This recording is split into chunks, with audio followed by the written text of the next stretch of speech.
මගේ පුතාට සුබ උපන්දිනයක් කියලා.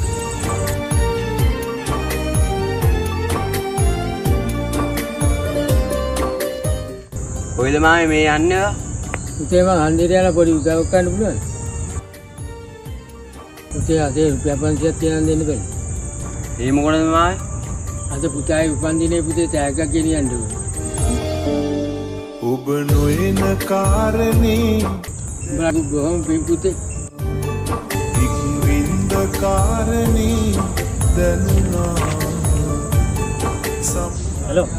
හලෝ මචං මේ උඹලා තාත්තා අපේ රුපියල් 500ක් ඉල්ලන් ගියා බං උඹට උපන්දිනේට තෑග්ගක් ගන්න ඕනේ කියලා. හරි බං බං.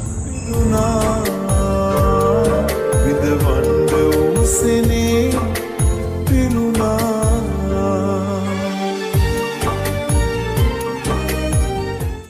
අනේ අයි තාත්තේ මේ රැගිත් අරගෙන මගේ පුතාට සුබ උපන්දිනයක් කියලා. අනේ තාත්තට බොහොම පිං තාත්තේ. නුඹ ගැන නොසිතා මං දඟකම් කරන්නේති කිසිවක් නොලබා